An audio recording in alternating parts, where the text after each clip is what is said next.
Bir neçə gün əvvəl Qaradağ rayonu Sahil qəsəbəsinin yüksək dağlıq ərazisində palçıq vulkanının püskürməsi narahatlıq doğurub. Vulkan püskürmələrinin zəlzələ ilə əlaqəsi ola bilərmi? İndi hər kəsi bu sual düşündürür. Məsələ ilə bağlı mütəxəssislərin fikrini öyrənmişik. Ətraflı sujetdə. Həm palçıq vulkanları, həm zəlzələlər arasında müəyyən əlaqə var. Palçıq vulkanının püskürdüyü ərazi tektonik cəhətdən aktiv zona hesab olunur. Proseslər sadəcə üzə çıxmaq baxımından fərqlənir. Hər iki prosesin əsasında yer qabığında daxildə gərginliyin artmasıdır. Respublika Seysmoloji Xidmət Mərkəzinin baş direktoru Qurban Yetirmişli də deyir ki, vulkan püskürmələri ilə zəlzələ arasında genetik bağlılıq var. Vulkandan öncə də söhbət palçıq vulkanlarından gedir.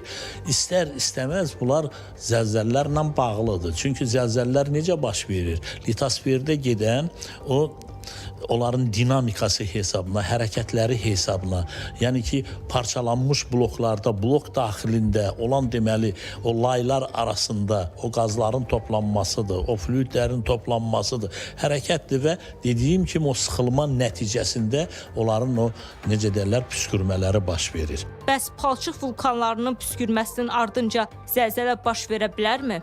Azərbaycan ərazisində elə bir seismogen bölgə yoxdur ki, orada katastrofik güclü, yəni magnitudası 6-6-dan yuxarı olan zəlzələlər baş verə bilsin. Əhali də təşvişə düşməsin ki, vulkan püskürdü, birdən güclü zəlzələ olar. Xeyr, heç bir, necə deyirlər, təşvişə ehtiyac yoxdur. Qurban Yetirmişli onu da əlavə etdi ki, bugün ərzində ölkə üzrə 19 yeraltı təkan qeydi alınıb. Amma bunu əhali hiss etməyib. Ülkər Əliyeva, Nurlan Sultanzadə, ATV Xəbər.